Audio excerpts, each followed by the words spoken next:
Welcome to All About Agatha, the podcast dedicated to reading and ranking every single mystery novel written by the Queen of Crime, Dame Agatha Christie. I'm Catherine Brobeck. I'm Kemper Donovan. And Kemper, I think you're going to be very excited about what we're covering this week. Oh, I think I am too, because we are covering a Miss Marple novel. We're covering The Mirror Cracked from Side to Side. As thrilled and excited as I am, I would just like to make an announcement up top of our episode. We were fortunate enough to get our hot little hands on two complimentary copies of a book that we spent an entire episode discussing. That would be our dear friend Mark Aldridge's book, his newest book, Agatha Christie's Poirot, the Greatest Detective in the World. Now, we are going to be holding a little giveaway contest for this via our Patreon site. And unfortunately, this is only going to be open to US listeners because the books are coming direct from the publisher in the US and they can only mail out to US addresses. So apologies to everyone outside of this country in which we are recording. It is not by design, but we would just like to let you all know in case there are any of you who were thinking about checking out our Patreon site and perhaps becoming patrons. What we're going to do in terms of the contest is create a super duper difficult Agatha Christie quiz for the true stans out there. And the first two people to submit quiz results 100% correct, just A+++ Christie students will be the ones to receive those books. So if you would like to participate and you are a US listener and you are not yet part of our Patreon family, head on over to our Patreon site at www.patreon.com/allaboutagatha. And that quiz should be dropping in the next week or two. We'll give advance notice. So it's not just going to appear randomly without us telling you what time it's going to appear. Absolutely, yes. We'll send out a post in advance to let you know when that will drop. And then with pencils poised, they don't even have to be number 2 pencils. There will be no Scantron involved in the correcting of these quizzes. But you will be ready if you want to be to get all of your answers in as quickly as possible. All right, so let's move on to much greener pastures, or are they, in St. Mary Mead these days, Catherine? Well, I think fewer pastures in general. Fewer pastures in general, for sure. And let's talk a little bit about The Mirror Cracked from Side to Side, which is our second Christie title promising a mirror that does not deliver on its promise. The first, of course, being They Do It With Mirrors, another Miss Marple title. I feel like at this point, there's an unspoken rule that if the word mirror appears in the title of an Agatha Christie novel, a mirror will not figure centrally into the mystery, with the built-in condition that, of course, the opposite holds for any Christie short stories, since we have the novella Dead Man's Mirror and the short story In a Glass Darkly, both of which do feature mirrors. Well, I mean, if you think about how often the title, which we're going to talk about in a second, is quoted in this, you pretty much get a lot of mirror content, especially if you know what the poem is, because the poem is, in fact, Alfred Lord Tennyson's, who we know Agatha loves dearly. It's The Lady of Shalott. It is indeed, and we get a lovely little epigraph of a stanza of that poem before we even start the book. And, you know, we talk a lot about Christie titles that are based on quotations from Shakespeare or nursery rhymes or, other sources. And this is one that is heavily, heavily referenced and quoted throughout the book. So it's worth just reading out, I think. Out flew the web and floated wide. The mirror cracked from side to side. The curse has come upon me, cried the Lady of Shalott. So, I mean, the context of this is basically that the Lady of Shalott is not allowed to actually look out on the Camelot. She's only allowed to see it as a reflection until she decides to turn around because someone very handsome comes by. Someone by the name of Lancelot with some curling black hair. She just can't help herself and she turns away from her work. She looks out, and the reference, which I didn't understand actually until I actually bothered to read this poem in full, very proud of myself that I Googled The Mirror Cracked from Side to Side. Congratulations. Alfred Lord Tennyson. Yeah. It's actually pretty long too. It was surprisingly long, but out flew the web and floated wide. That's the piece of weaving that she's working on. It basically goes out the window once she abandons it. And then the mirror that she's been using to see the world cracks, and she realizes that this curse has come upon her. But the irony of this whole poem, or at least what I was able to pick up when I read it, is that it's never really clear what the curse is. The curse seems to be largely self-inflicted, because after that, the Lady of Shalott descends from her tower where she's been working seemingly for her entire life and puts herself into a little boat. And the boat sails on down this river to Camelot, the city that she was never able to really participate in. And by the time she gets there, she's dead, I suppose, of exposure or sadness or woe. Yeah, and Not really clear. Giant fans of 19th century pre-Raphaelite paintings will obviously know the Lady of Shalott, if not from this poem, but from the Waterhouse painting of her in despair with her beautiful curly hair. Indeed. Yeah. There's the Lady of Shalott in her boat, and then Ophelia drowning in the river by Millais. Those are the two sort of poster children for pre-Raphaelite artwork that appears on many a college dorm wall. Definitely so. And then, by the time she gets to Camelot in this boat, she's dead, and everyone's sort of gazing upon her in pity. And Lancelot edges everyone out, and he says the final lines of the poem, which are actually also included in this very book to end the novel. And those would be, he said, "She has a lovely face. God in his mercy lend her grace, the Lady of Shalott." So just a very tragic and dramatic sort of tale of a woman who had a troubled existence, which, may or may not have some thematic resonance with what is going on here in this mystery. Yeah, absolutely. It might. And so we can touch on the publication history. It was first published in the UK in November of 1962 by Collins Crime, and in the US in September of 1963 by Dodd Mead. The US title was shortened to The Mirror Cracked. They lopped off that second half of the Tennyson quote. I suppose they figured that American audiences did not love their Tennyson as much as readers across the pond. Though I'm happy to say that the apostrophe replacing the E in cracked was left intact. Gotta love that apostrophe. There was an abridged serialization in Canada, but we don't actually have the usual US and UK serializations for this title, and I'll get to why in a moment. But just one more note on the title. The initial working title for this was Development Murder, which makes a lot of sense because there's the development in St. Mary Mead. It's essentially like an excerpt, because what we kind of find out as this goes along is that St. Mary Mead is no longer really isolated from the larger towns around it.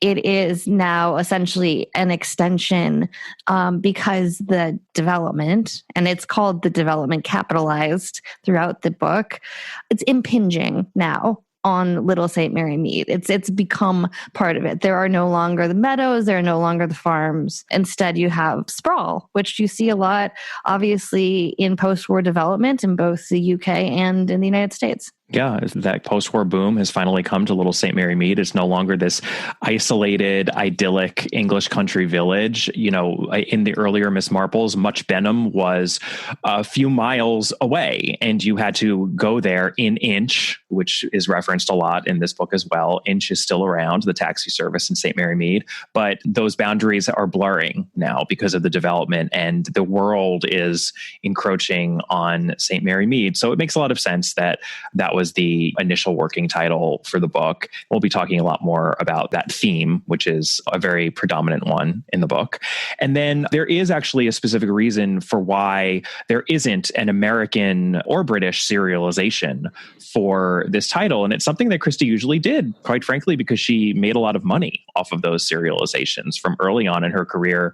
And she certainly tried. Her agents tried to get a serialization, but per Laura Thompson, Christie biographer, and I'm quoting here now from her, "This book was uneasily received by her American agency, which thought the subject matter potentially offensive. It was out for the women's magazines," Edmund Cork wrote with reference to the serialization market.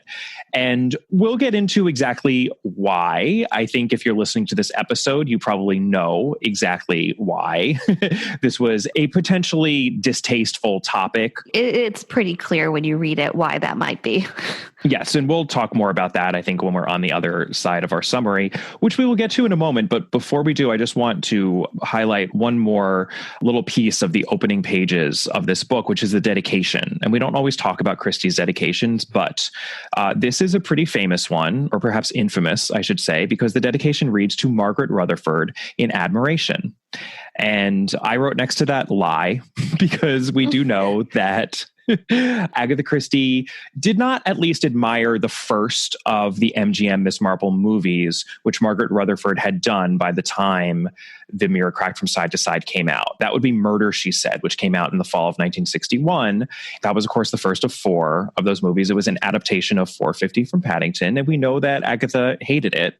But she did seem to have some real personal affection for Margaret Rutherford, and I think it's worth noting, again, per Laura Thompson, what Margaret Rutherford's response was to this dedication. She wrote to Agatha Christie saying, "I can assure you that this is one of the proudest moments of my life. I am glad you were really so pleased with my performance, as no one but yourself really knows what Miss Marple is like. I just put myself in her hands with faith and let her do the rest, and very happy she made me."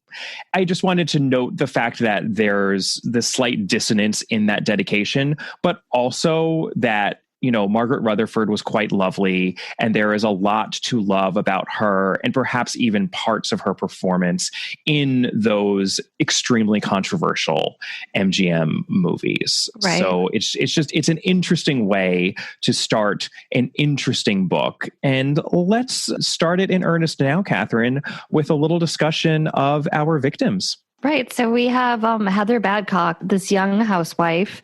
She lives in the development. She's a local committee chairwoman, and she's poisoned at Gossington Hall, which we haven't seen in a while, but she's poisoned at Gossington Hall during a fete or a party, depending on who's describing it here, for the ambulance fundraiser. Right, the St. John ambulance fundraiser.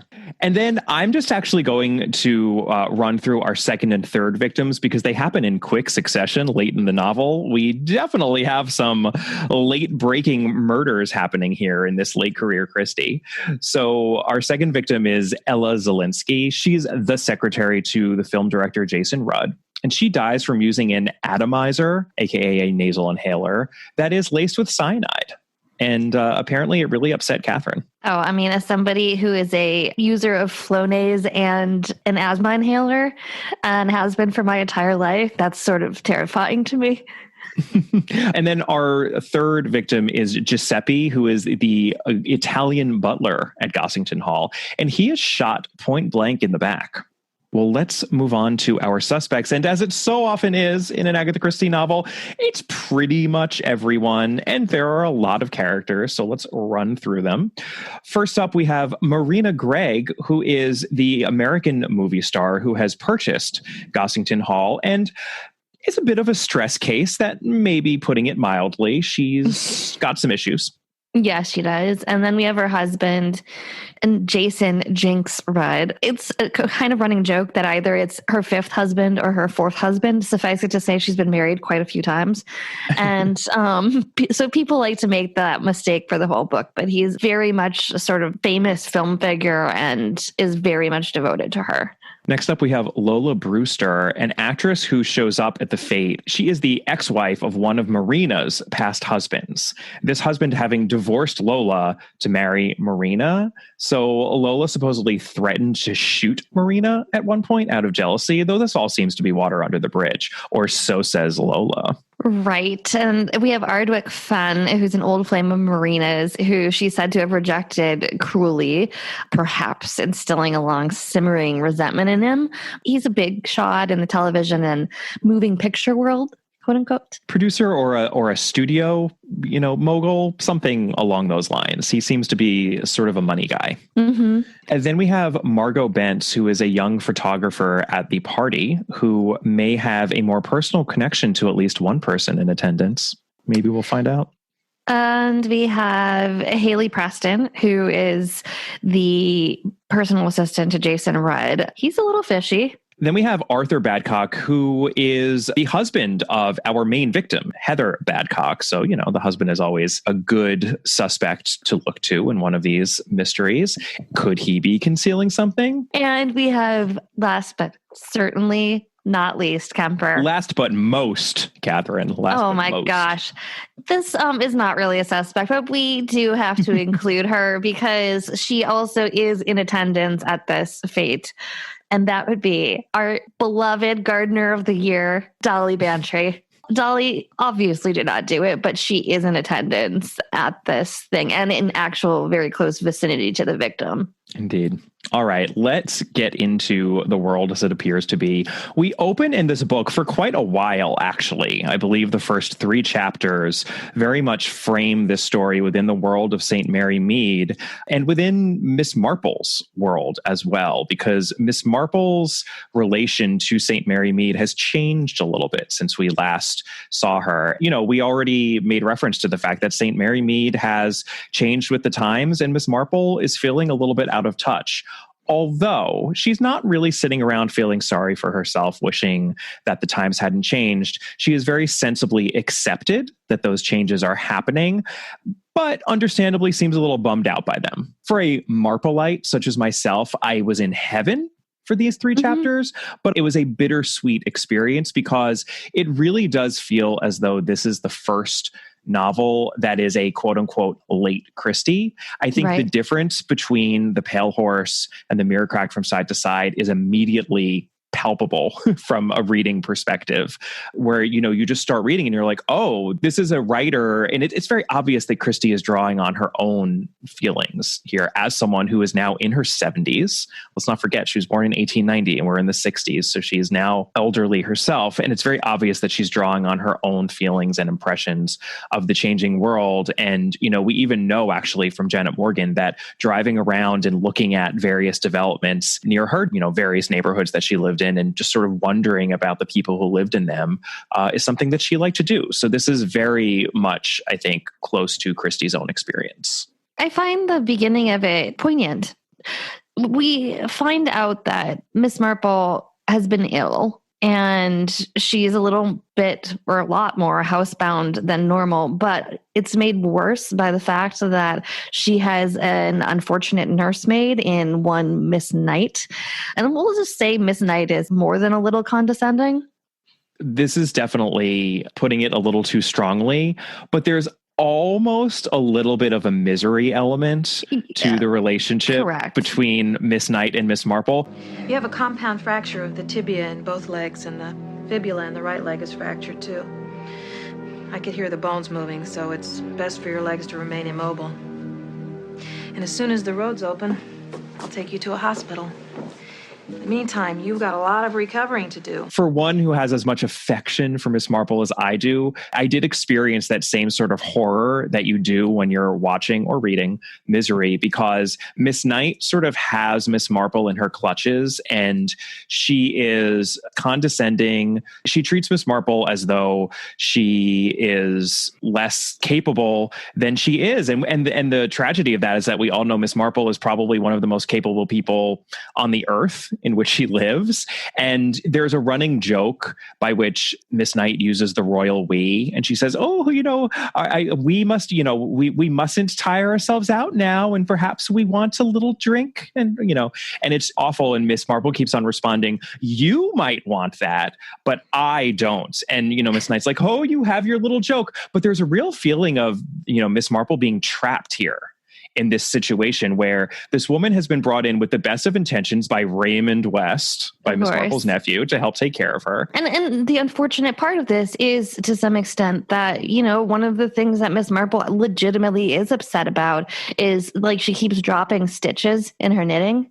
Yeah, I mean, she is actually aging. I mean, that's the thing. She is getting more feeble and frail. And we're gonna find that out immediately after, because she sends Miss Knight off to do this very funny list of impossible errands for her. She knows Miss Knight will, first of all, chat up every sort of shopkeeper, and secondly, knows that some of the things are not available. She asks for whisk without the crank, which she knows that the store that she's sending Miss Knight to does not carry. Which made me wistful, or perhaps I should say whiskful, for the days when whisks did have cranks. It's been a while since I've seen one of those, even depicted. I know. In a period show. I know. But she escapes. She gives it a beat just in case Miss Knight forgot something. And she runs out because she wants to see the development. She's been kind of stuck in her house. And as we all know, she likes to know all the goings on in St. Mary Mead. And she's not really spent a lot of time in the development. So she sneaks out. This is also sad because she trips and falls. She does, because again, the feebleness is real. And what happens is that she's rescued by Heather Badcock and also her husband, Alfred. And they're incredibly nice to Miss Marple. But Heather is a bit of a chatty Cathy. She's kind of an oversharer. And she tells Miss Marple all about Marina Gregg, this movie star who's moving into Gossington Hall, and how she is just Marina's biggest fan. And once upon a time, just years and years ago, she got to meet Marina in person. And even though, she'd been so sick, she got out of bed and she slapped makeup on, and she wasn't going to let her sickness ruin the fact that she needed to meet her idol, Marina Gregg. And, she goes on and on about this, and Miss Marple basically hightails it out of there as quickly as she can. It's this weird winding story, right? That we're just supposed to think of as this annoying person, but we will hear this story over and over again, in fact.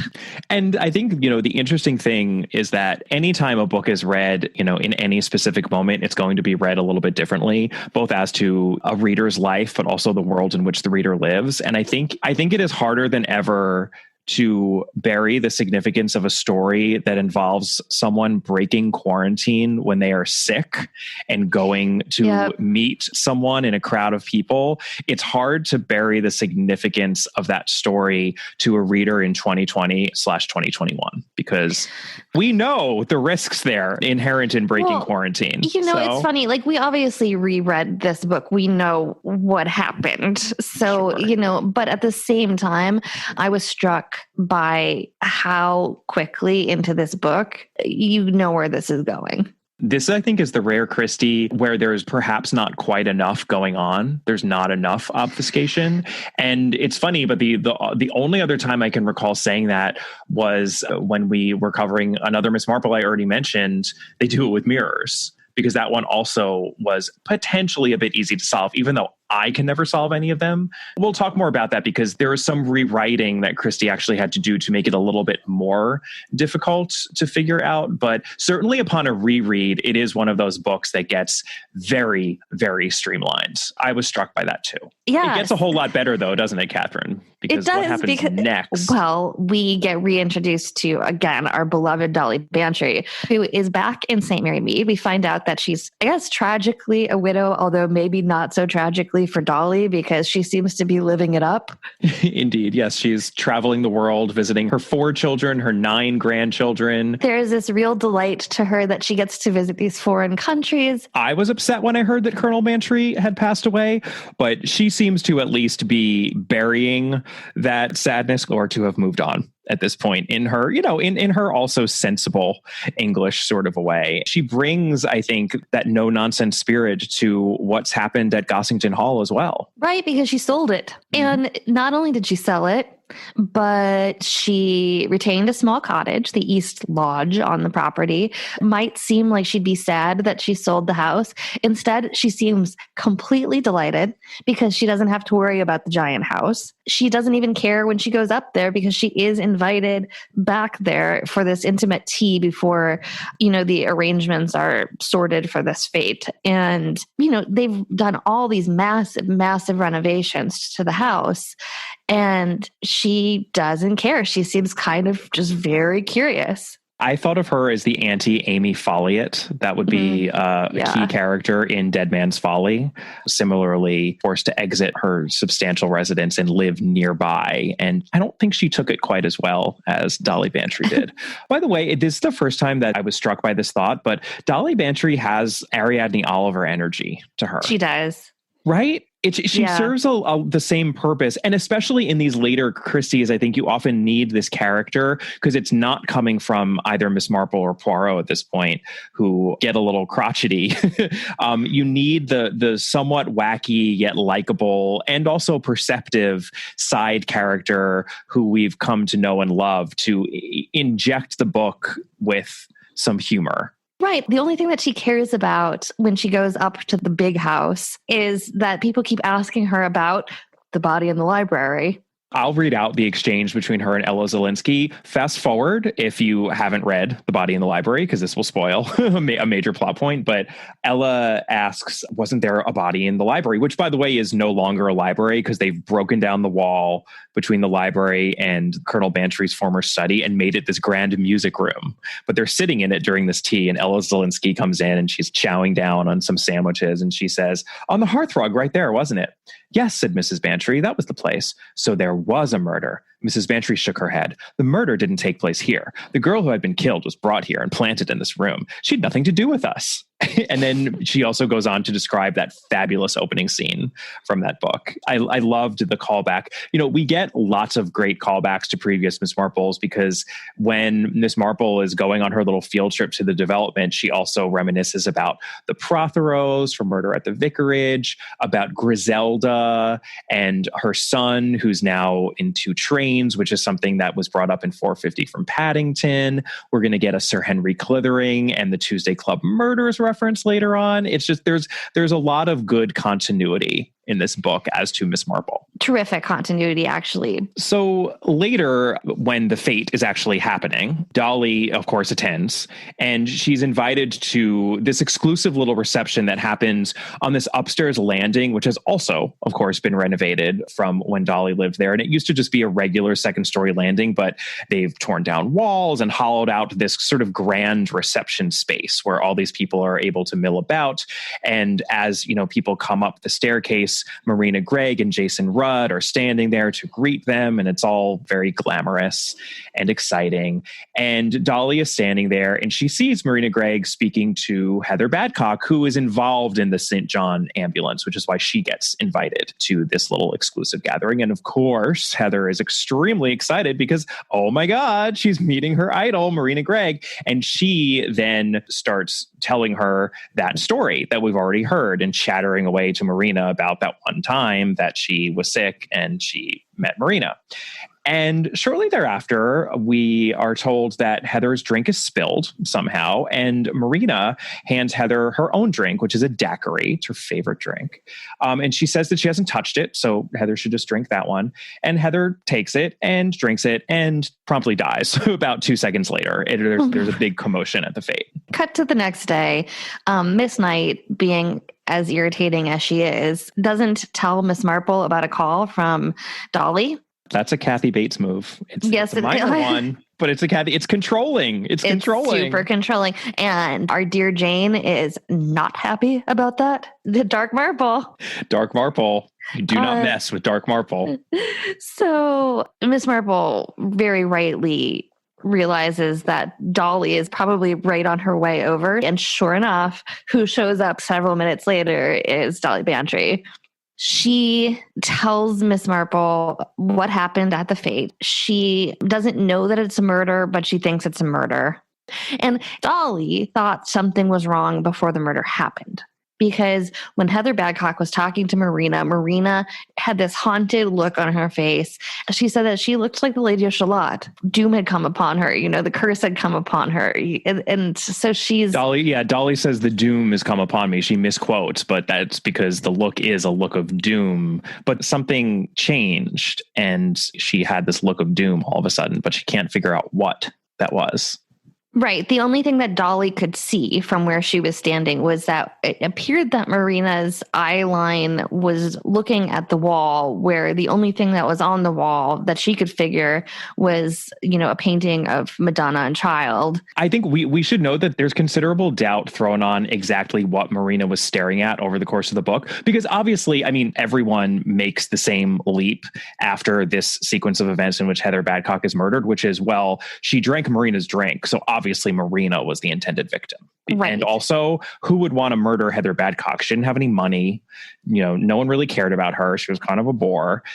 Versus Marina, the glamorous movie star. She has to have some enemies. There's just, there's a lot more intrigue around her. So everyone makes that leap immediately. And then it becomes this question of, well, what was that look and what could have caused it? And what was she looking at? And given the blocking, which Christie is very specific about and evokes quite well, given the blocking on that second story landing, she could have been looking at that Madonna and Child painting. She could have been looking at someone coming up the stairs. She could have been looking at the photographer who was employed for the day to take pictures. It's a guessing game that is played many a time throughout this book. But Dolly, from the beginning, says, I think what she was looking at, what she had to have been looking at, was this Madonna and Child painting. Next, we get a visit from our Inspector d'Histoire, who I'm happy to say is more than an Inspector d'Histoire because we have seen him before. This would be Inspector Dermot Craddock, who is the godson of Sir Henry Clithering, hence our Tuesday Club Murders reference. And we, of course, saw him in 450 from Paddington, where I would just like to point this out, Catherine, but we had a little disagreement at the end of 450 from Paddington as to who Lucy Islesborough ended up with. And you seem to think that it was Dermot Craddock, and I was pretty convinced it was Cedric Krakenthorpe. But we are told in the course of this book that our dear Inspector Craddock is not married. Yeah, I have to say, I think if Lucy Islesborough wanted to marry Dermot Craddock, she would have done it. So I'm pretty sure Lucy Islesborough is somewhat happily married to Cedric Krakenthorpe somewhere in the Marvelverse. That's fine, but I would have preferred she form a giant marriage crime solving team with Inspector Craddock. That would have been my real, really thin man energy there. No, it would have been nice. He is, by the way, at least Chief Inspector Craddock by now. He's been promoted, so he's doing well. And he is immediately very excited that he gets to go to St. Mary Mead and visit Miss Marple. Very excited. Although he does wonder at first whether or not she's alive. We have lots of charming interactions, actually, between Inspector Craddock and Auntie, as he calls her, Aunt Jane, even though he's not actually her nephew, but they're close at this point. Right, and also he calls her house headquarters. Yeah, which is really charming. So they know for sure that there was poison in that drink that Heather drank. It's a drug called Calmo, which is a rare made-up drug in the Christie-verse. She usually also very on point. Very on point. She usually used real drugs, but it's believable. It's believable that there would be this barbiturate drug that all the movie stars and their assistants use. We're told that Gossington Hall is basically drowning in Calmo. Just everyone had packets of it in their back pocket. So the poison itself is not going to be the way that we're going to eliminate any suspects here. No, because everybody pretty much has it. Everyone has it or could have grabbed it out of, a medicine cabinet in any of the 6 bathrooms that we're told are in the newly renovated Gossington Hall. So, I do have to say, Christie was certainly on point with Hollywood people and the equivalent of like a Valium. One of the strengths of this book is her evocation of the neuroses of a movie star like Marina Gregg and just the milieu of these film industry people in Gossington Hall and working on this film project. It's not overdone. It's entertainingly done. I found it quite believable, actually. Oh, yeah. All of the people, they're not caricatures, actually. No, you can tell. It's funny. By this point, somewhat against her will, she had experience with film types because, she had a couple of high profile films, including Murder, she said, made from her books. And she obviously, was writing what she knew. Right. And so Miss Marple and Craddock start talking again at the headquarters. And she also charmingly starts buying all of these movie fan mags to read up on Marina. Because again, as we've already said, Scotland Yard just assumes that was the intended target, as does every single other person in the book. Including Miss Marple. Including Miss Marple. Marina won't get out of her bed. She's in shock. Prostrate. Yeah, probably on a lot of Como herself.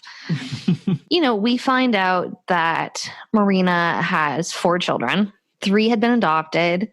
And 1 she'd given birth to after not being able to give birth for years and years and years. So we find out that, somewhere around 12 years ago or so, she had given birth to this child that she had been so incredibly excited for. But apparently the child was born with, severe developmental challenges and possibly other deformities. It's not entirely made clear what was wrong with the child. The child had to be put in an institution in the US, and then Marina had a nervous breakdown. It interrupted her acting career, and she was basically saved by the love of Jason Rudd, who just took care of her. Right. So after this, we get a sequence of investigatory activities where everyone tells more or less exactly the same story of what happened at that party as everyone's coming up the stairs and Marina and Jason are greeting all their guests, the spilled drink, Heather drinking it, Heather dying, et cetera, et cetera. What we do discover is that the photographer at that party, Margot Bentz, she is actually one of Marina's adopted children. She feels very abandoned by Marina because when Marina got pregnant, she essentially abandoned them. She put them with other families. She provided for their future education. They weren't abandoned in a financial way, but as to emotion, she felt that Marina poured all of her maternal devotion into this unborn child. And then, of course, we know what happened when that child was born, and that she, left these 3 adopted children by the wayside rather cruelly. And she feels very misused by that, but she insists that she did not kill Marina.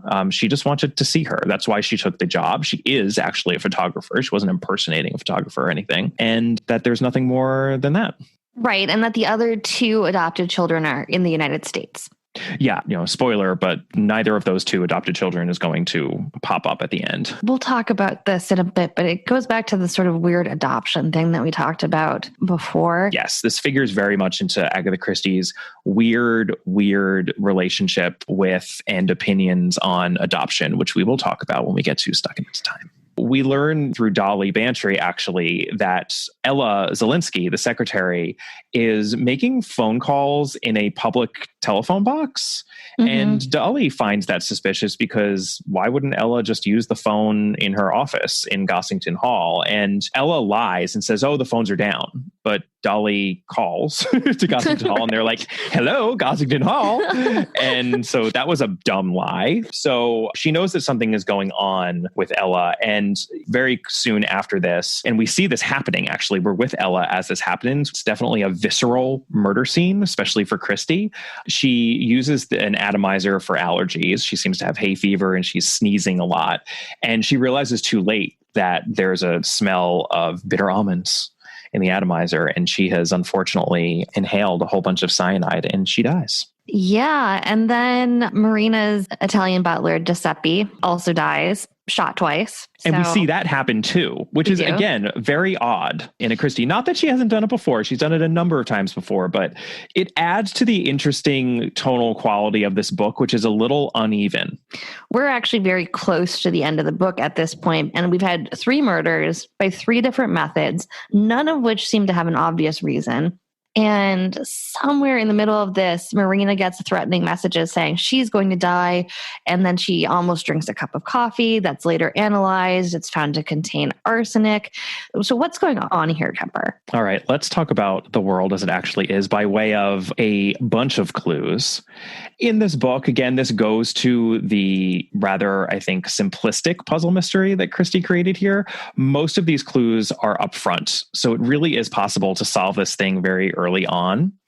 Our first clue is a timing clue in a way. It's a much different timing clue from what I think we're used to seeing in Christie, because it's on a very macro scale, and it's nothing like what we see in, for example, a novel like Evil Under the Sun, where the timing comes down to the minute. But we know that Heather Badcock met Marina about 12 or so years ago, when she so very thoughtlessly snuck out of her sickbed, sick with chicken pox or flu or something. Those are the two specific diseases that have been name checked before we get to our resolution. So something like that.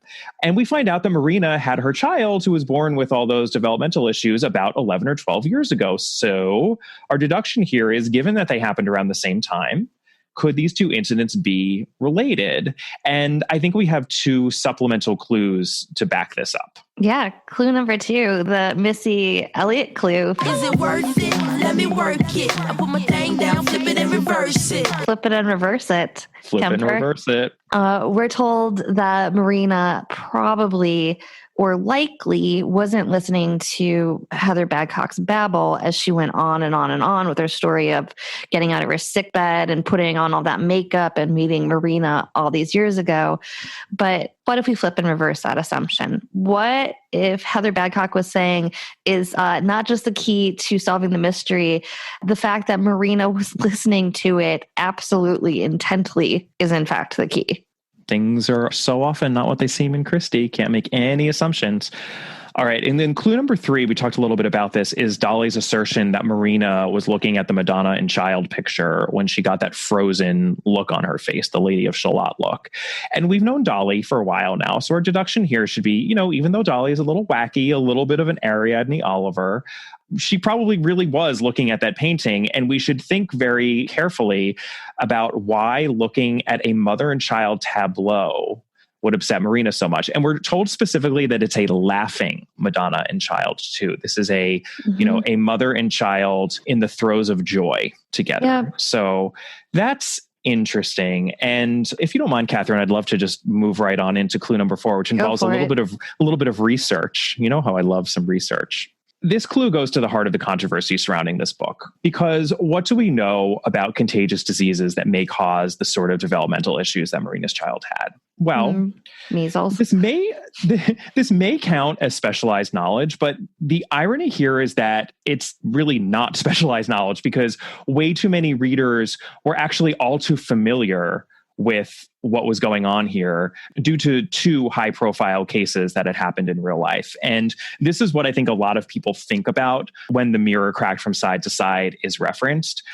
The Hollywood actress Jean Tierney, who most people probably know from the fabulous noir film Laura. She is the eponymous Laura. What difference does it make what I say? You've made up your mind, I'm guilty. I love that movie, actually. One of my favorite noirs.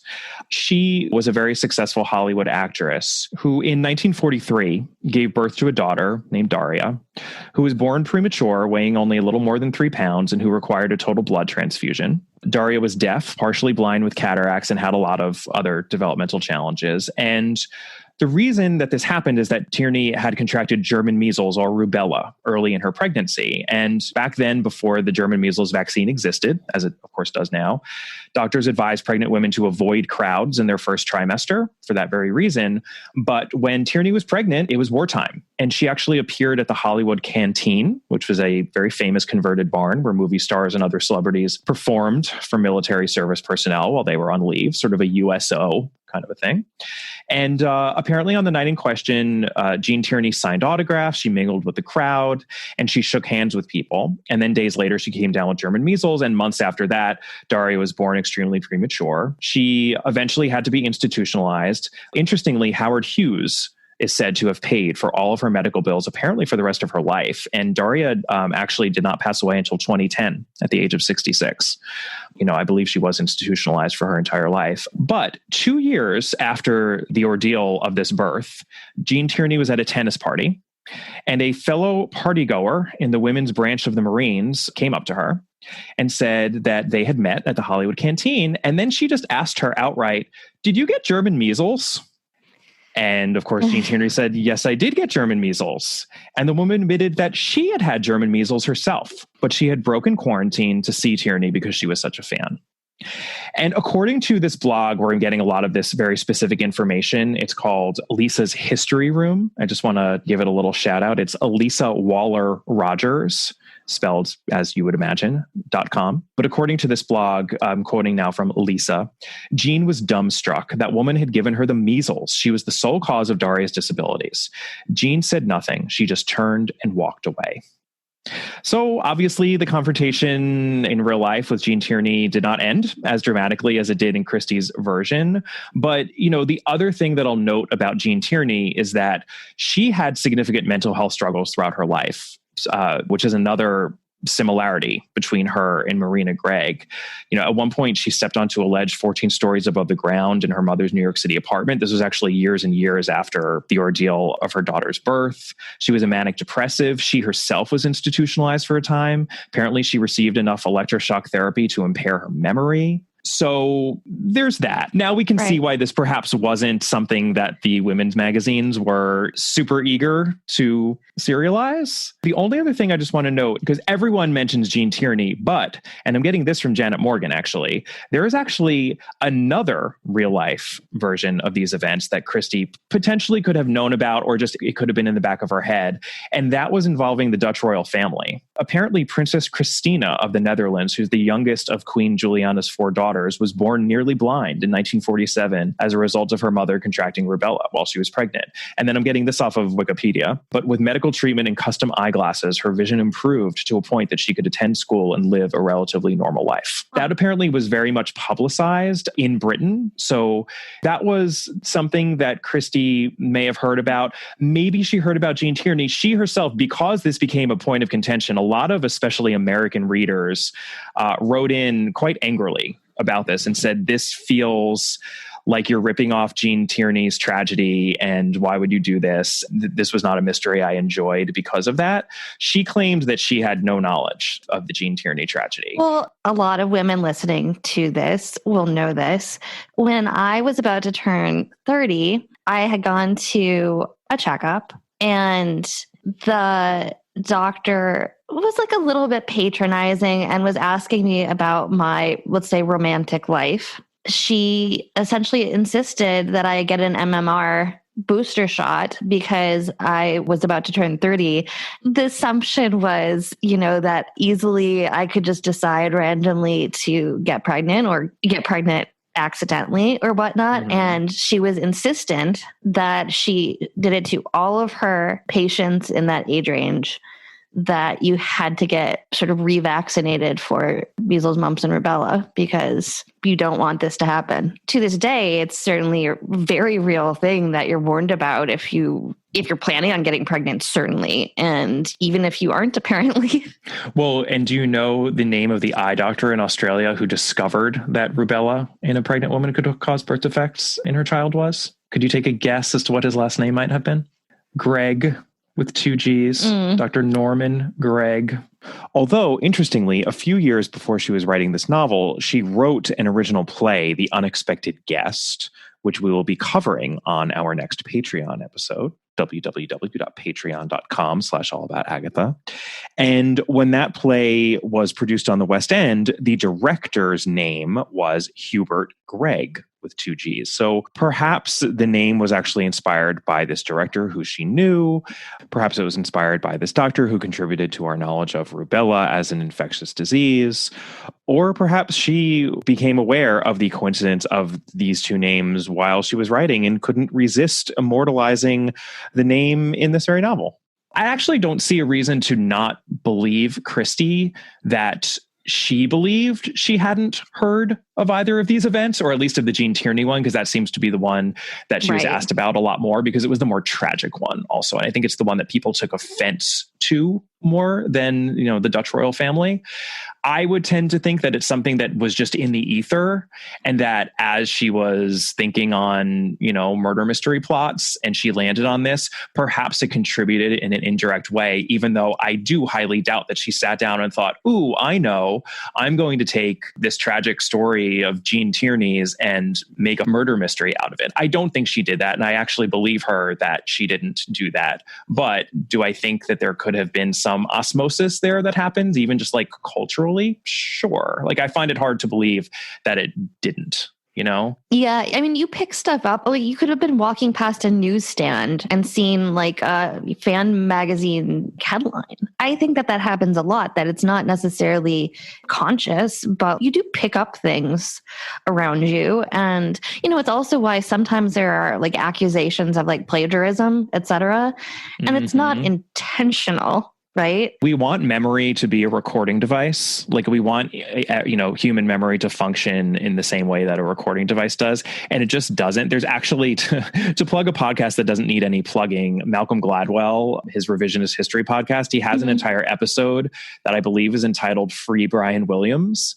And it's about the whole debacle of Brian Williams's I've listened to memory in the helicopter in Iran or Iraq or wherever it was. But, poor Brian Williams, I mean, he was raked over the coals, and it really dealt a blow to his career that he was lying. He was saying something happened that hadn't happened. But Gladwell's point was the way memory works and suggestion, we really are judging him too harshly on that, because it's not as simple as we all want it to be. I mean, I know a lot of our listeners, because they've either mentioned it to me on Twitter or elsewhere, are big fans of You're Wrong About. And the entire premise of the podcast You're Wrong About is that stories that we think we know the details of are often misremembered. And so is revisionist history, really, although in a very different Malcolm Gladwell-ish kind of way. I know. I've listened to all of those episodes, Kemper, and, I think my preference is definitely towards You're Wrong About. Yeah, I think Malcolm Gladwell will do just fine without our ringing endorsement.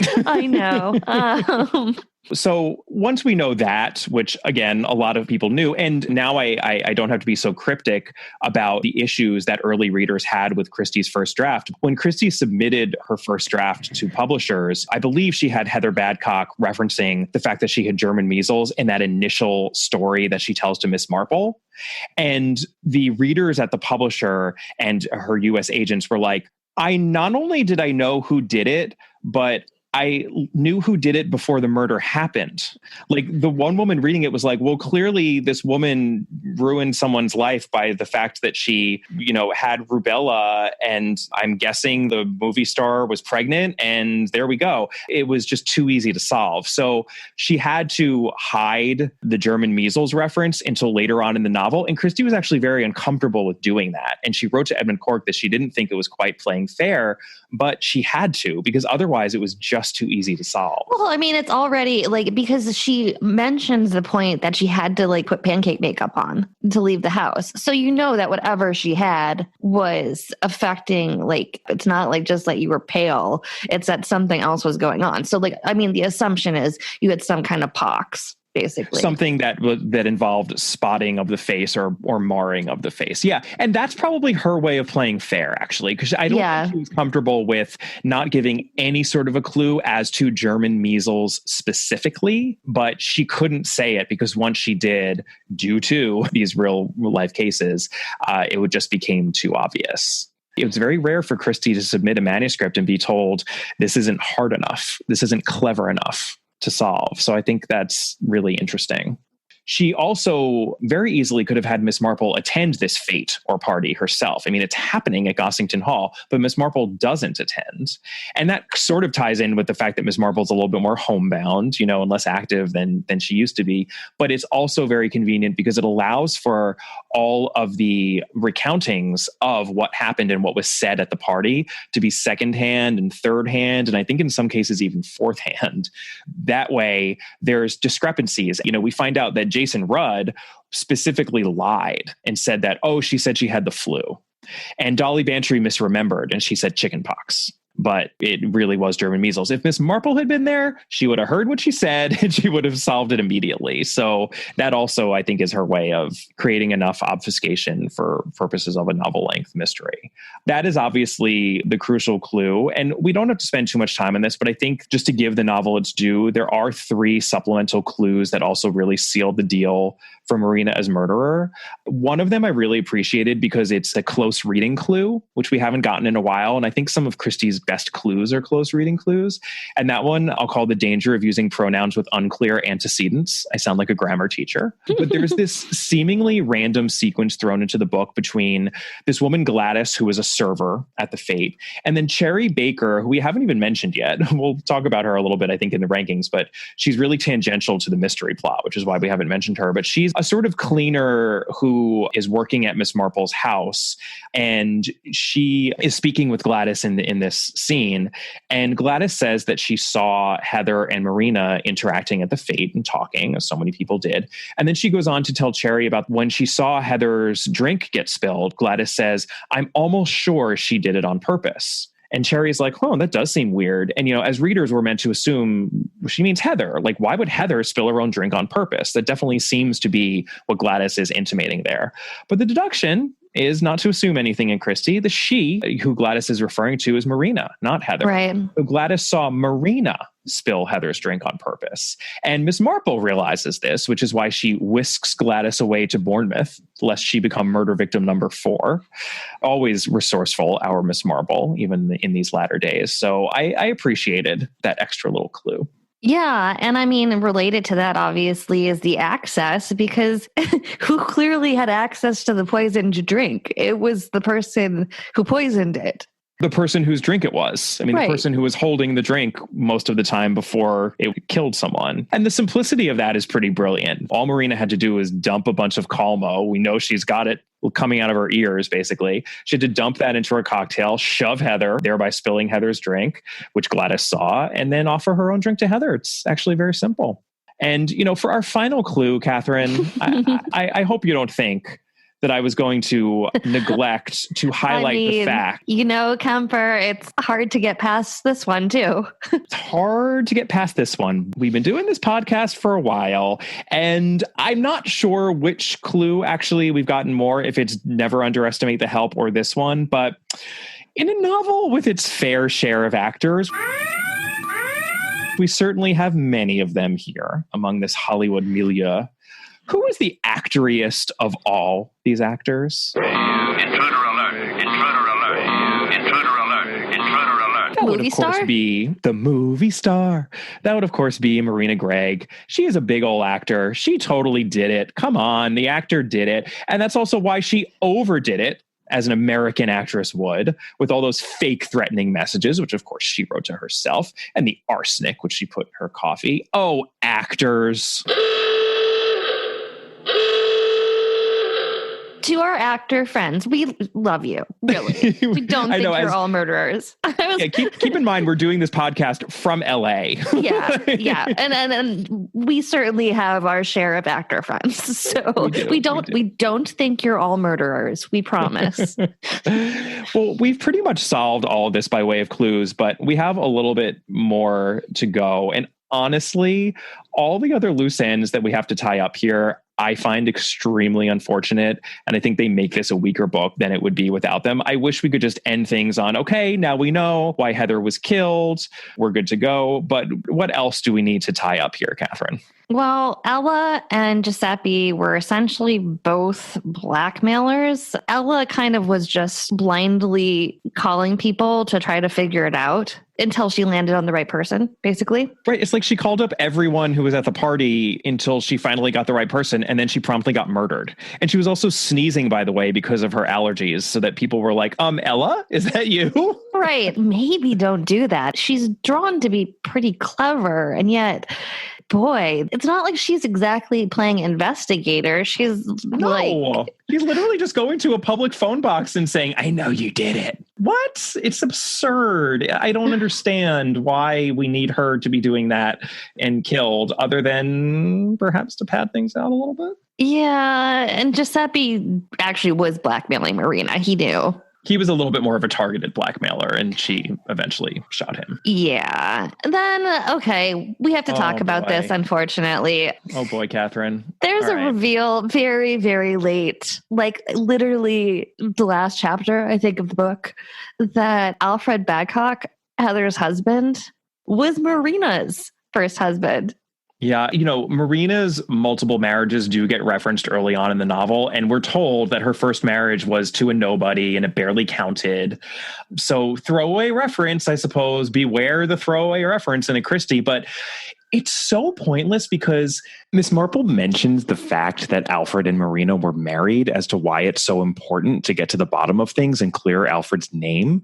But Alfred is already under suspicion simply by virtue of being Heather's husband.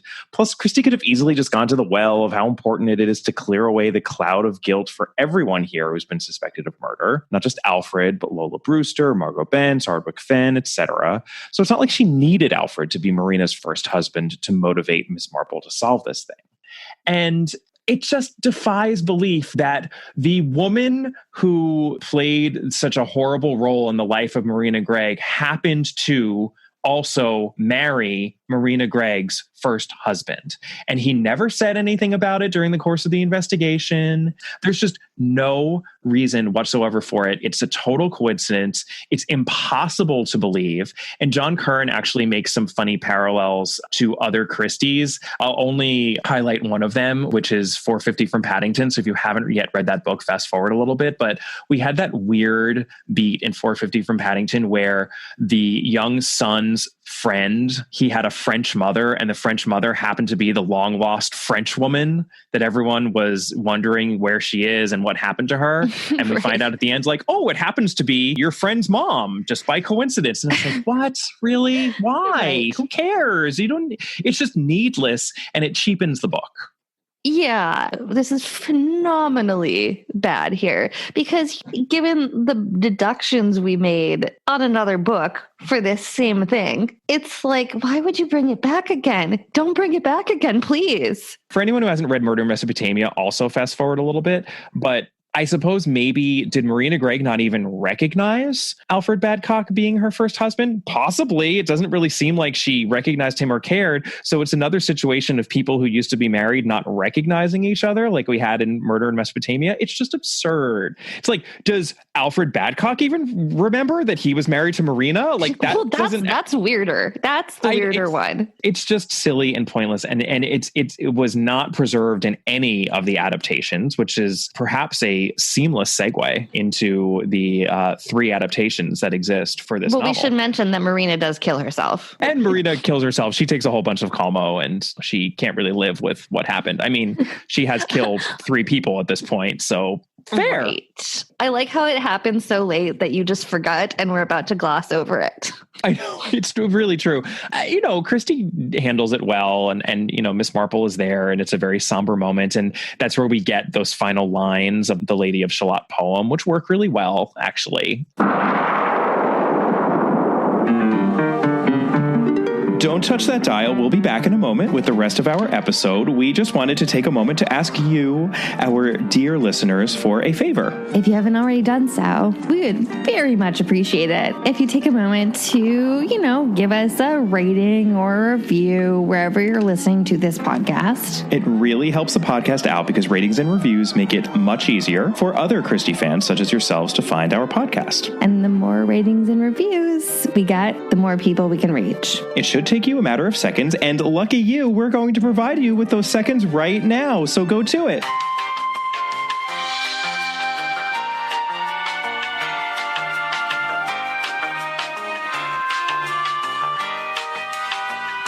Thank you so much. And now, back to our regularly scheduled programming.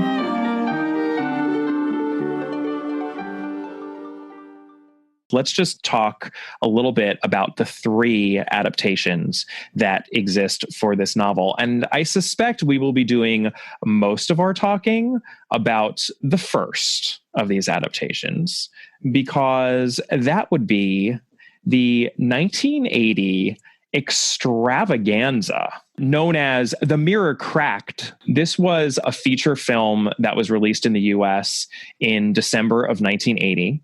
And it was actually produced by John Brabourne and Richard Goodwin, who were the producers of Murder on the Orient Express and Death on the Nile. They would go on to do Evil Under the Sun as well. So big Christie producers. Guy Hamilton is the director. He would also go on to direct Evil Under the Sun. This movie is starring So many heavy hitters. First of all, we have Angela Lansbury as Miss Marple. If that weren't big enough, we have Tony Curtis as Marty Fenn. That would be the Americanized Ardwick Fenn from the book, and how. We have Rock Hudson as Jason Rudd, Kim Novak as Lola Brewster, and drumroll please, Elizabeth Taylor as Marina Gregg. Apparently, this was the last movie she made that she starred in. And also, interestingly, this was supposed to be Natalie Wood's role. She was the first choice for Marina, but there were disagreements over cast billing and the portrayal of her character. So she ultimately turned it down. And we would be remiss if we did not mention that there is a non-speaking cameo by an extraordinarily young Pierce Brosnan. He is actually playing opposite Elizabeth Taylor in the movie within a movie that is being shot in the course of this mystery. There's a lot of fun had with the movie-going hijinks here. So some little tidbits that I learned, of course, from our good friend Mark Aldridge in his book, Agatha Christie on Screen. Angela Lansbury was set to play Miss Marple as early as April 1979, and she had the Christie Estate's approval. I'm positive that her turn as Salome Otterborn in Death on the Nile had, more than a little to do with that. Right. And the fact that she's Angela Lansbury, because she's fabulous. And the film was actually, this is not so fun of a fact, but the film was then majorly delayed due to an incident that occurred, which many of you probably saw dramatized recently on the latest season of The Crown. Yikes. Yeah. So John Brabourne was involved in the explosion on board Lord Mountbatten's boat in Ireland at the hands of the IRA. Lord Mountbatten himself was killed, of course, but also on board were his daughter and son-in-law, and his son-in-law was John Brabourne. And John Brabourne's mother was on the boat, and his two sons were also on the boat. So Lord Mountbatten, John Brabourne's mother, and one of his two sons, as well as a crew member, were all killed in that explosion. And then the others were all severely injured. So it wasn't until almost a year later that they were actually in a place to cast the rest of the movie. That was a major delay, but apparently he was determined to make it happen. And Mark has some quotes to that effect from Matthew Pritchard, actually, who I think was very, very struck by his determination in the face of all of that.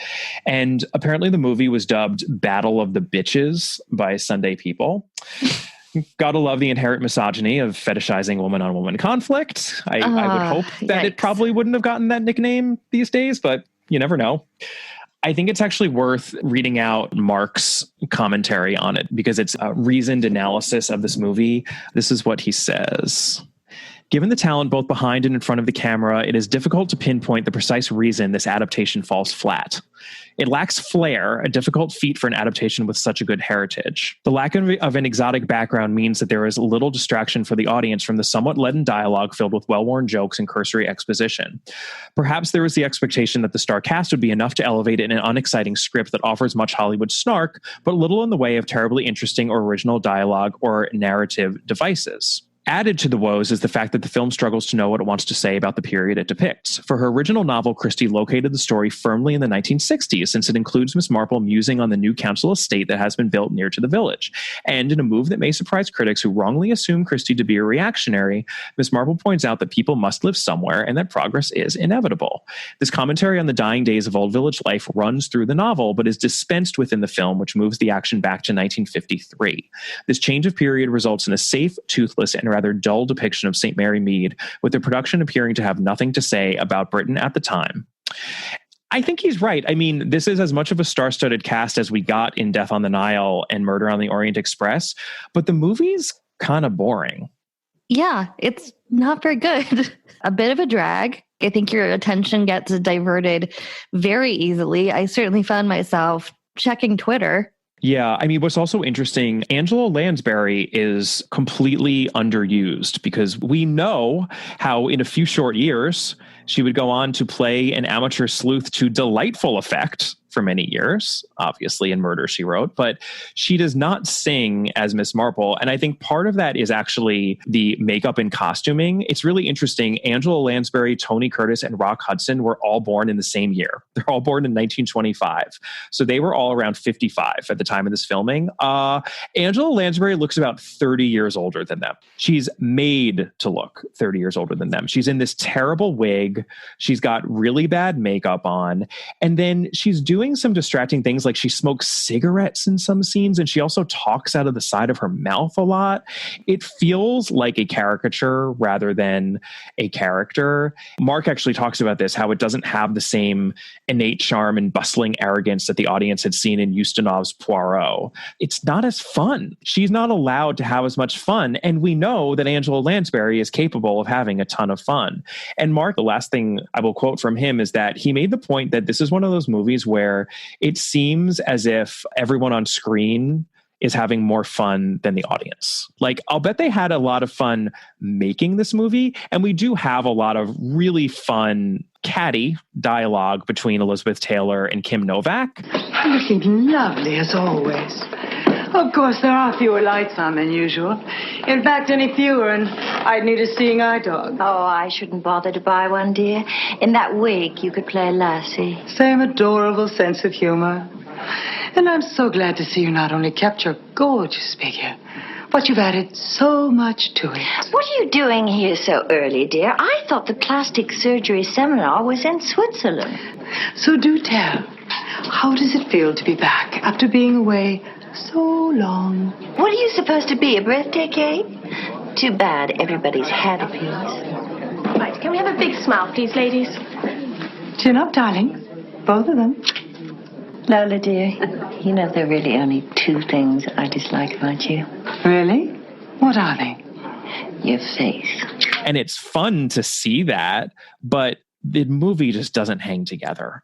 And, apparently the idea was that they were going to alternate between Peter Ustinov as Poirot movies and Angela Lansbury as Miss Marple movies in the 80s. Right. And this movie actually did okay. It didn't do that badly. It did well at the box office, and it was even reviewed. It certainly wasn't panned. But Evil Under the Sun, for as much affection as we have for that movie now, it's really become a cult classic. Evil Under the Sun did not do well in the box office, and that really killed that idea. And I think, had this movie turned out better, perhaps that could have contributed to continuing on with Miss Marple's. But I'm glad that Angela Lansbury ended up being free to do what she did in Murder, She Wrote, because this is extremely subpar compared to her fantastic work in that series.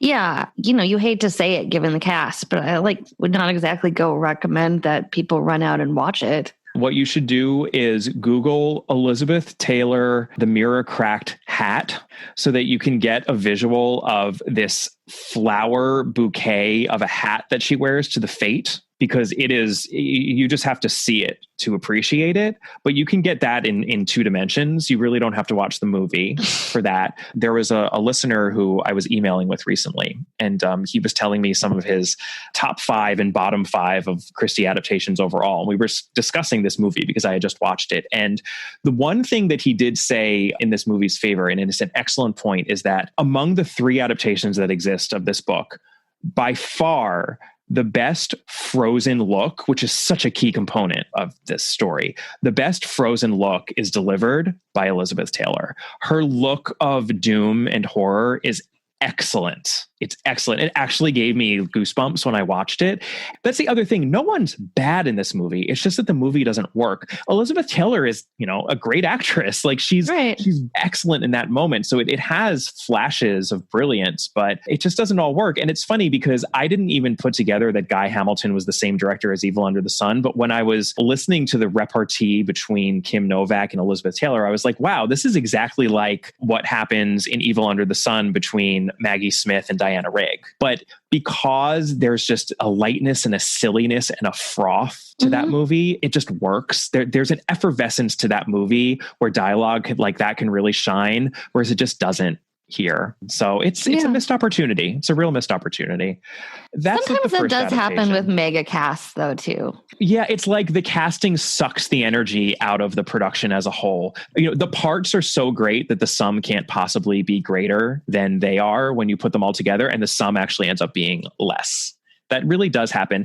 But it makes me appreciate what they pulled off with Murder on the Orient Express and Death on the Nile, because... Right. And even recently, Knives Out kind of pulled off a surprisingly... It's a high wire act to do that well. Yeah, no, it's true. So the second adaptation is our beloved BBC Joan Hickson version of the story.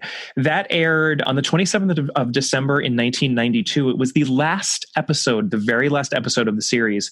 12 of 12 Marple novels filmed. They, of course, did all the novels.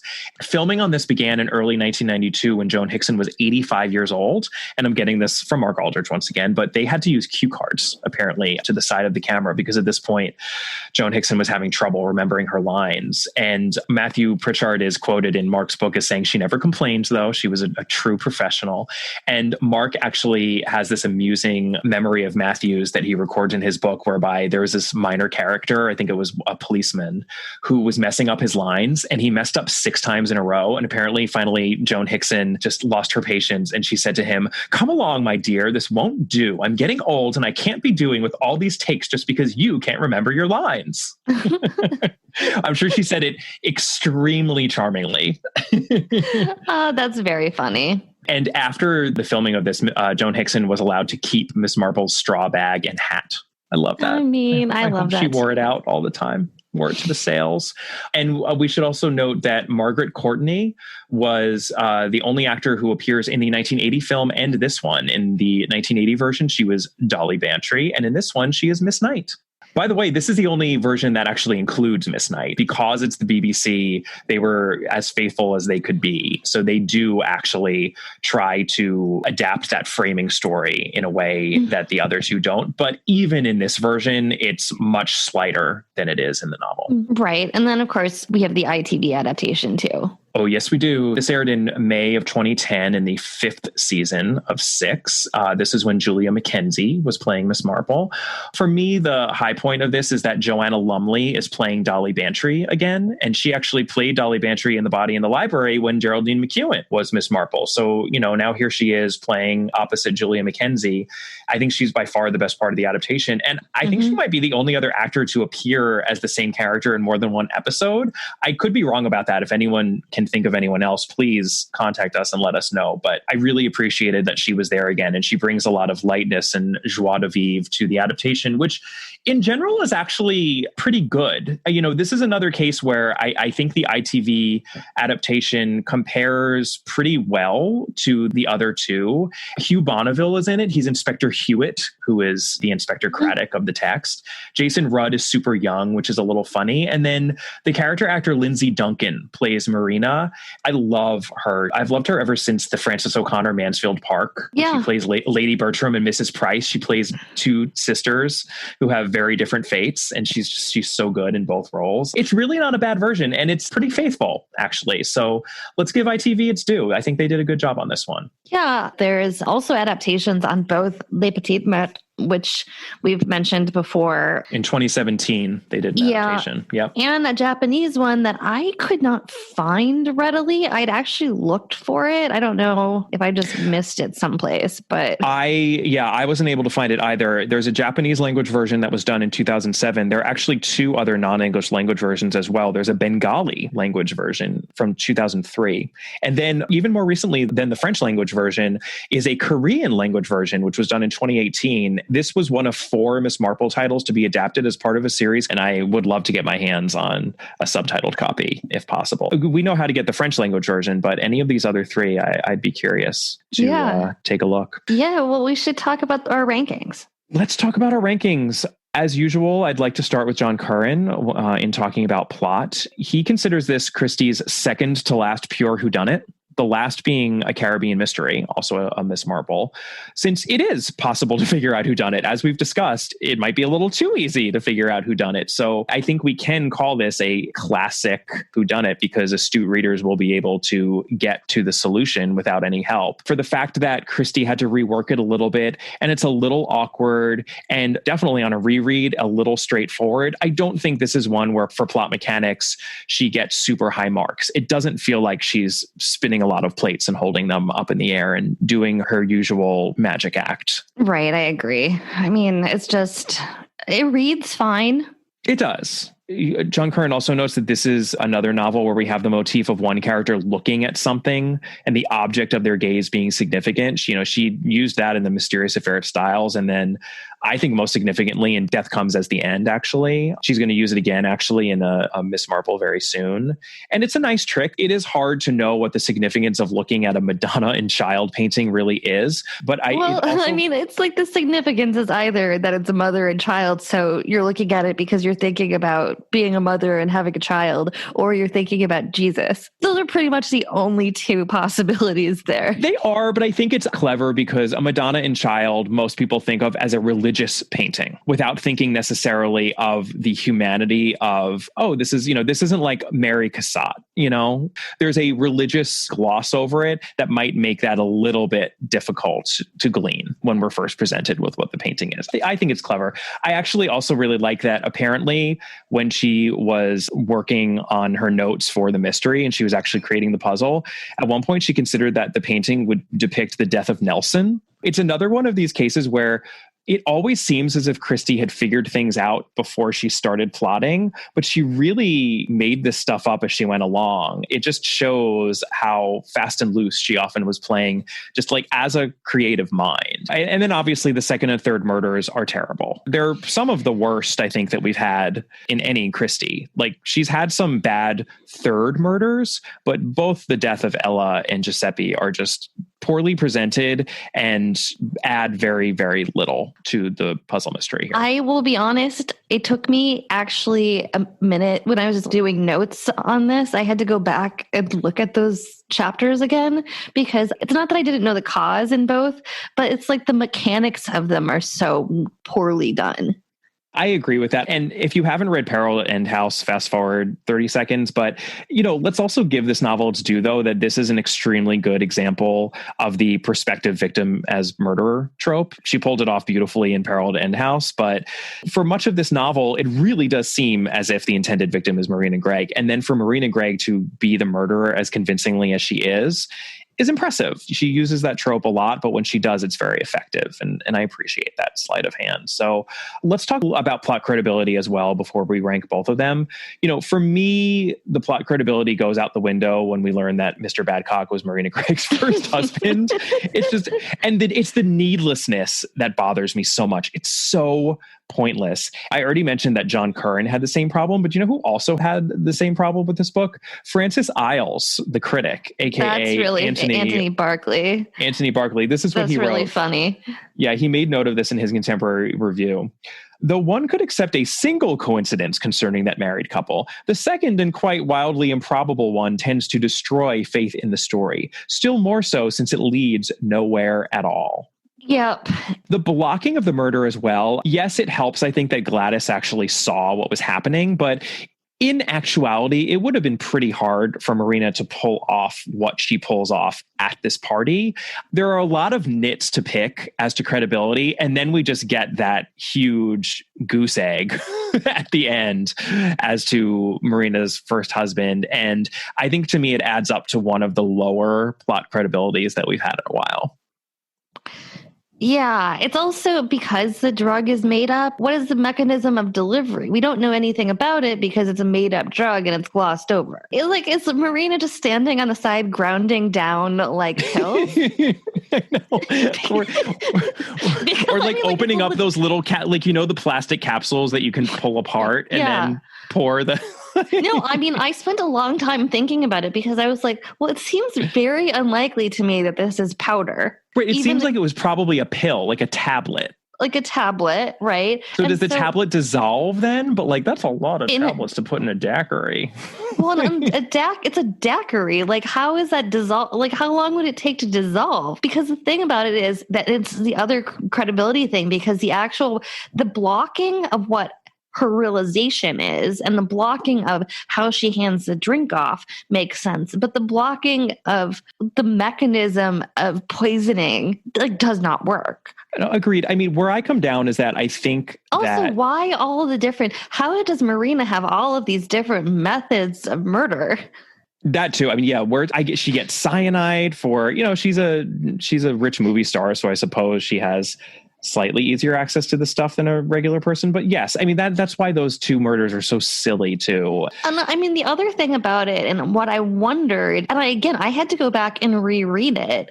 I wondered if there was any like underlying implication that in fact her husband had killed the witnesses. Or at least Giuseppe. I know.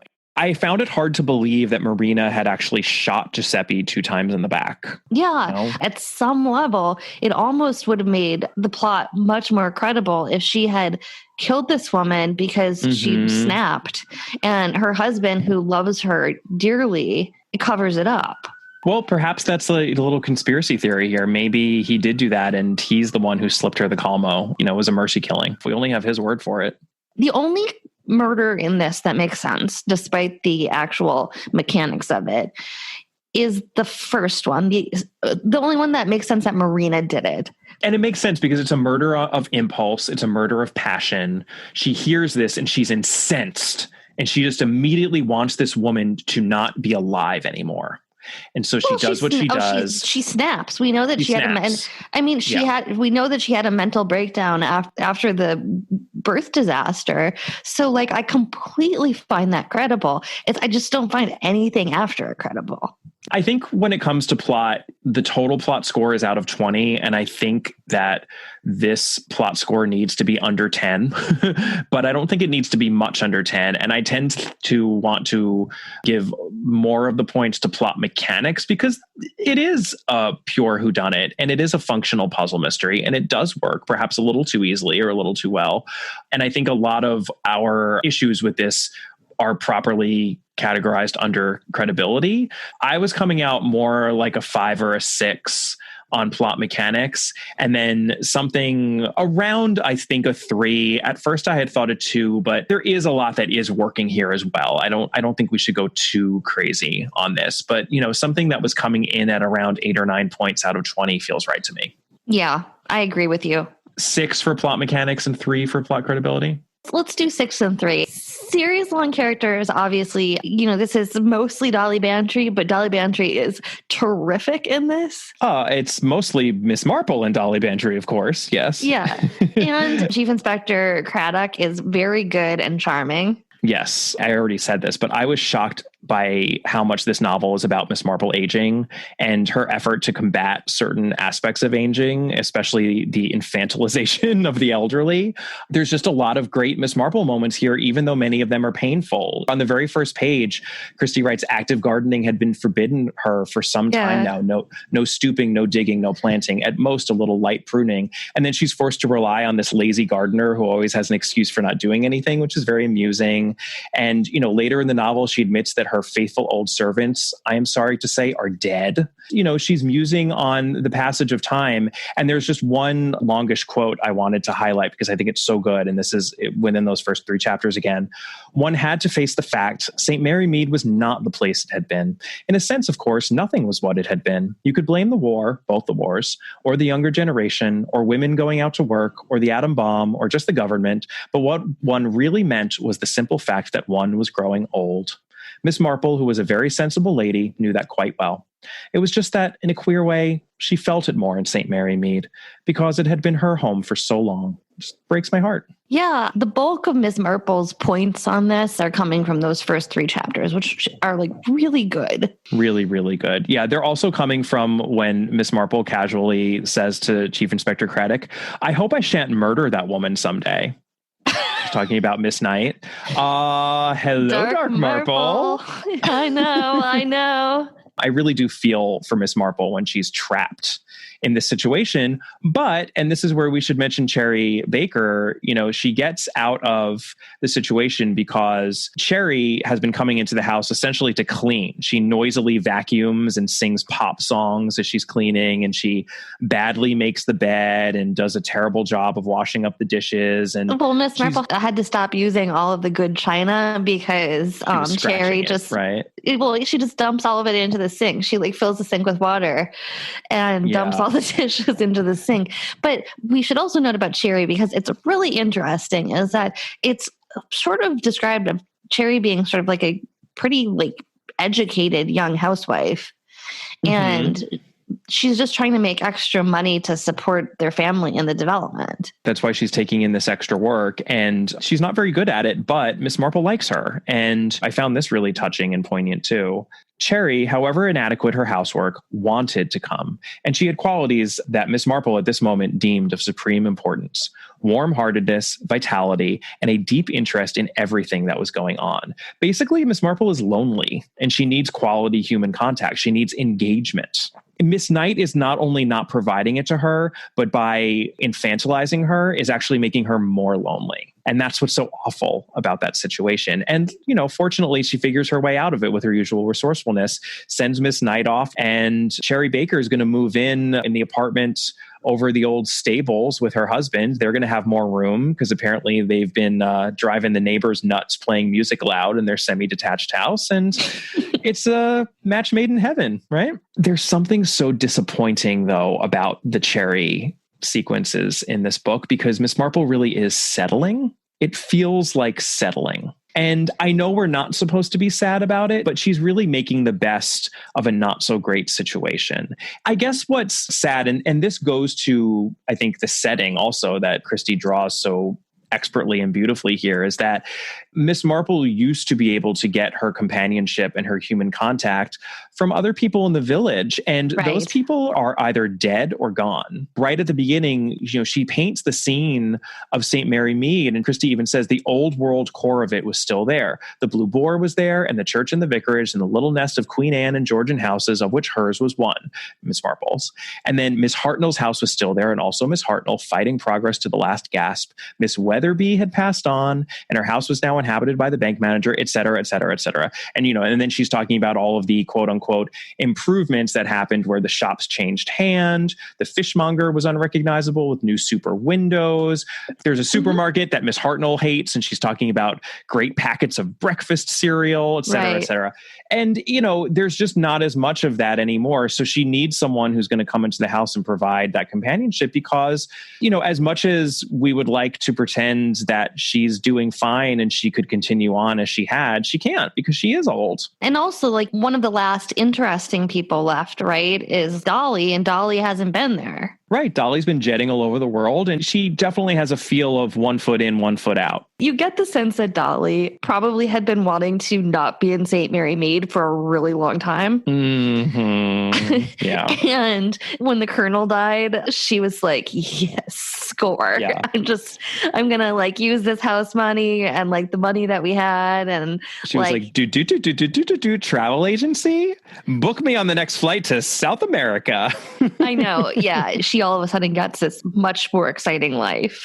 And it's funny because, as we've talked about in past episodes, when Miss Marple first came onto the scene in those Tuesday Club Murders and, the Greater 13 Problems short stories, she was actually depicted super old, but with none of the trappings of old age. It was just, she had the physical characteristics of old age. And then Christie Peter Panned her and made her younger and more vigorous and kind of late middle-aged. And now we're seeing her truly get old. So it's an interesting trajectory for the character, but old age has finally been visited upon her in a real and brutal way. It's well done. This is an extremely good, if odd, Miss Marple book as to series-long characters. I think we both came out really high on this. I had an 8. Yeah. And then book-specific characters is not quite as good. It's not disastrous. I mean, I think that Marina Gregg herself is extremely well drawn, and I just want to pull out Christie's description of her power as an actress because I think it's really good.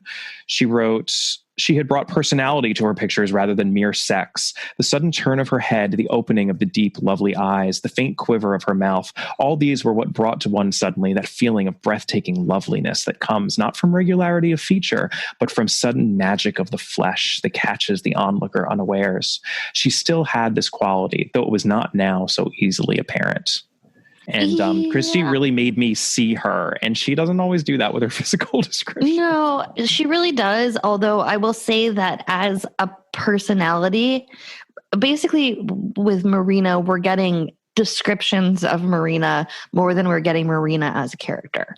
But how appropriate is that for a movie star character. Sure. I think it's actually we often have that problem with the murderer character, right? Because the murderer turns out to be a completely different person from who they were presenting as on the page. And sometimes she's rather sketchy with that character because of that disconnect. But here it's appropriate. And I think she handles it really well. Like, I believed Marina Gregg, the movie star, from the second that Dolly Bantry was having tea with her. Yeah. You know? Yeah. The other book specific characters, Heather is notable. I did appreciate Miss Marple's distinction between people who are selfish versus self-centered when it came to Heather Badcock, and how she was a very kind person, but a person who didn't think about what her wants and actions did to other people. She's solipsistic. I think that there's a difference between being like truly selfish versus being solipsistic or self-involved.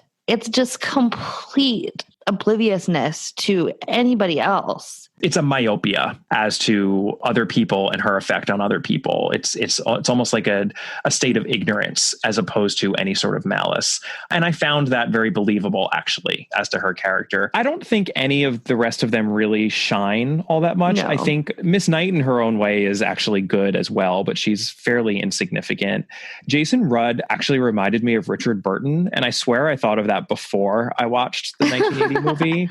With he had like a rugged, ugly face and kind of clownish yet handsome good looks. I got a Richard Burton vibe from him. But Ella Zielinski is a type. You know, she's a devoted secretary. She's in love with her boss. She resents her boss's wife. She even actually looked to me like the secretary Ruth Lessing from Sparkling Cyanide. They both had black hair and a very sort of like contained demeanor. Margot Bentz, I did think was an effective character. And I found one thing that she said extremely striking. And this is when she's talking about Marina. She said, "She did the worst thing to me that anyone can do to anyone else. Let them believe that they're loved and wanted, and then show them that it's all a sham." Yeah. It's affecting. And we'll get to the adoption stuff, which is, not great, but like that was powerful. This is also, by the way, a really small thing, but did you notice it really bothered me that in the party scene at the Fate, there were the Badcocks, Heather and Alfred, and then the Alcocks as well. I did. Listen. Childish sense of humor aside, it's just awkward. Like, just give them a different name. I know. Anyway. Yeah. Where are we landing? Like a 4 or a 5? Let's give it a 5 rather than a 4. Okay. And then we get to setting and tone. A little bit of a mixed bag, although I think generally this book does pretty well on setting and tone. We've talked a lot about the setting of St. Mary Mead and Gossington Hall. I think Christie does so well there, remarkably well. This is a really, really good book as to setting. And by the way, this is a setting we've seen a lot before, but she's putting this new layer on top of it, this fascinating layer of this urban planning that has been visited upon our dear St. Mary Mead and what it's done to the community and how Miss Marple feels about it, and Dolly, and then the Gossington Hall renovations. And she's really pulled St. Mary Mead into the 60s convincingly and interestingly and poignantly. And like, God, this book is such a great refutation to anyone who says that Christie's books are set in a fantasy world where... No, again, we've talked now over and over again about like those first 3 chapters. So I don't really think we have to harp on it more, but I think that it's so well executed, really like remarkably good. My problem with it is that it's a pretty long book and there's just not much in the middle. And that's hard. We've talked about padding before, right? Mm-hmm. This suffers because of the plot problem that if you know what happened in the first 30 pages, it's really hard to feel compelled to like carefully read the rest of it. I agree. It feels like it has a fantastic setup. And then because it's fairly obvious where the story's going, we then know that the next 150 pages are pointless. This is in some ways a reread issue, because I do think that Christie addressed the problem, and I don't think that everyone reading it. And you know what? Interestingly, I think it's probably harder to solve this mystery for a reader now than it was in 1962. Because I think in 1962, people were probably much more aware of Gene Tierney than they are now. Well, okay. This would have been harder to solve 5 years ago. Which is because of the idea of the breaking quarantine thing. Yeah. Yes. I mean, I think that makes it a little bit easier, but it's still a functional mystery. It is. It's hard because this is a book that is really, really difficult to reread and judge as an initial read.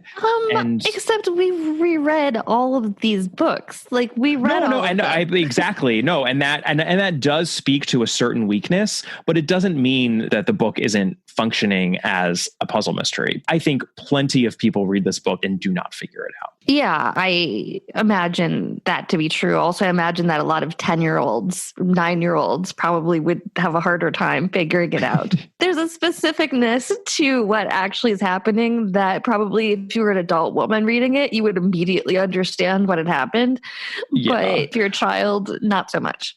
I mean, the only other thing I want to pull out, just to give the book its due, because this is also something that Francis Isles actually made note of in his review. He said that the chief interest to me of The Mirror Cracked from Side to Side was the shrewd exposition of what makes a female film star tick the way she does tick. And I think this goes both to setting and tone and character, of course, since this is dealing directly with Marina Gregg. But it's really remarkable, actually, and I say this as someone who lives in LA and has some familiarity with the film and television industry. It's remarkable what Christie says here by way of actually Dr. Gilchrist, who attends on Marina Gregg. And this is what he says about the motion picture industry. The motion picture life is a life of continuous strain, and the more successful you are, the greater the strain. You live always, all day in the public eye. When you're on location, when you're working, it's hard, monotonous work with long hours. You're there in the morning, you sit and you wait.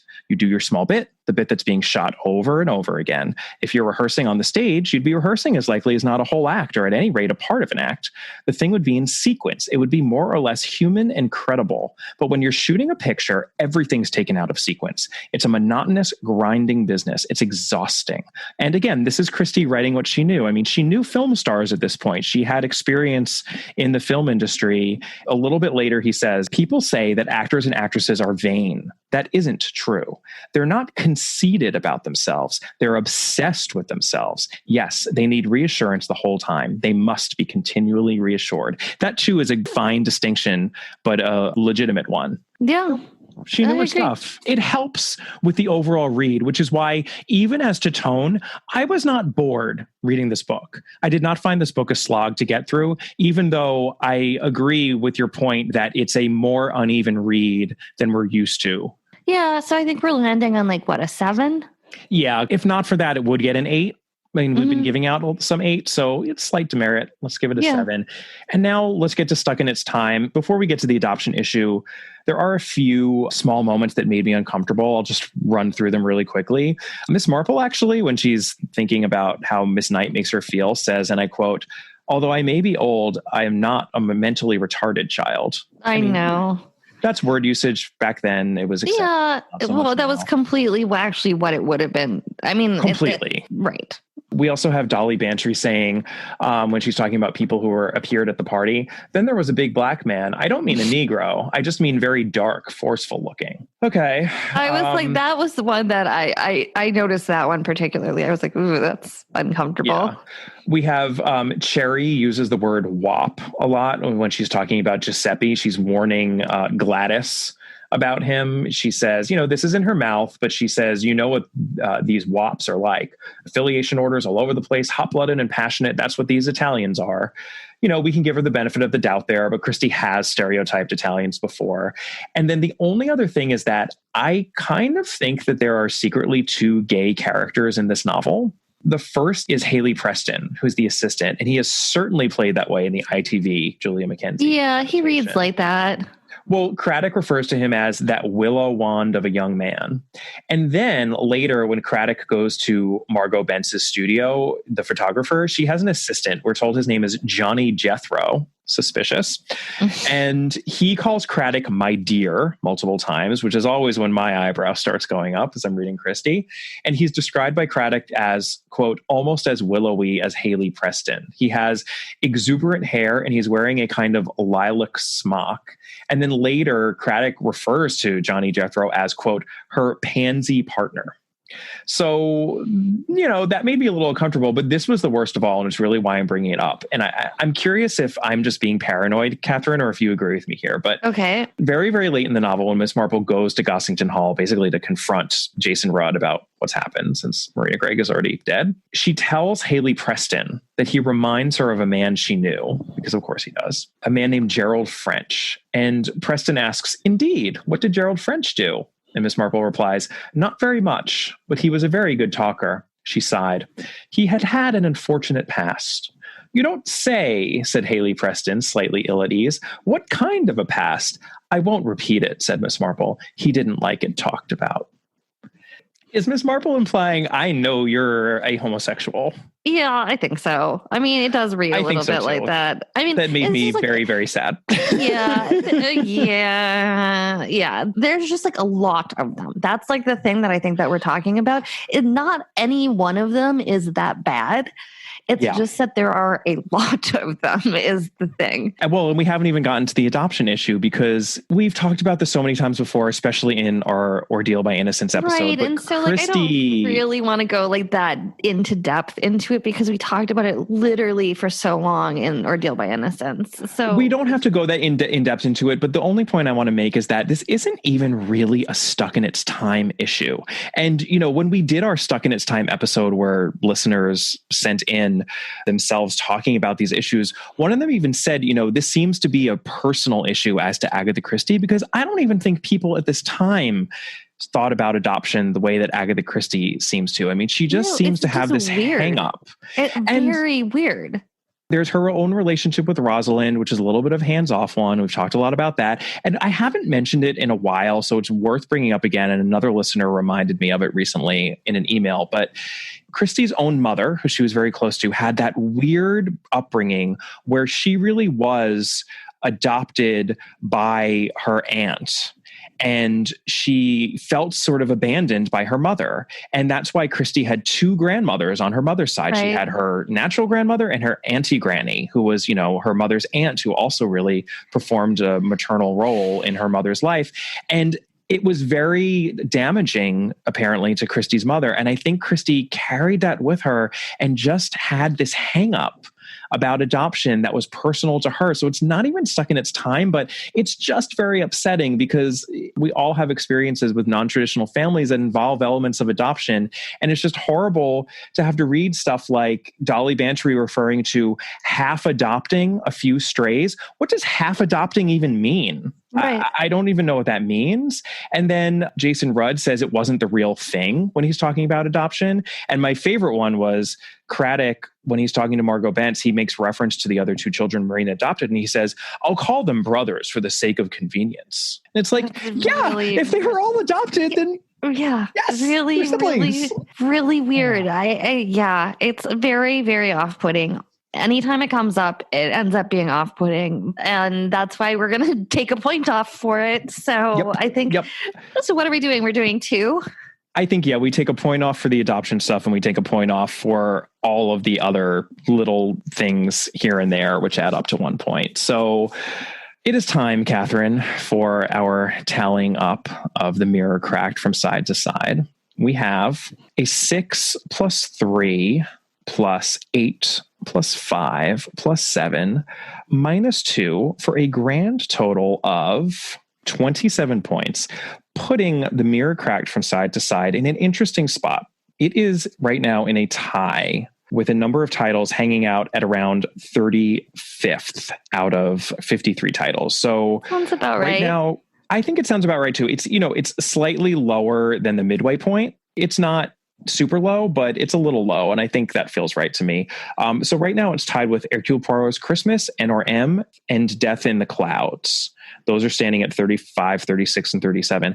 I feel pretty strongly that both Hercule Poirot's Christmas and NRM are better than this title. And I feel extremely strongly that I like this title a lot more than Death in the Clouds. And it's in fact a better title. Completely agreed. Okay. So that means that the mirror cracked from side to side will now take 37th place out of 53 titles. A decent showing for a novel that has some issues, but was certainly enjoyable and an intriguing read. Well, that is The Mirror Cracked from Side to Side. As we mentioned, if you'd like to potentially get a free copy of Mark Aldridge's new book and you are in the US, you could go over to our Patreon site to take part in a quiz in the coming weeks. That is over at www.patreon.com/allaboutagatha. You could also email us at allaboutthedame@gmail.com. We are on Twitter at allaboutthedame. Catherine is on Twitter at Brobcat. Our Facebook page is All About Agatha, and our Instagram handle is at allaboutagatha. And if you haven't yet done so, please take a moment to rate and review us so that others can find our podcast. And we'll see you next time. Bye. Bye.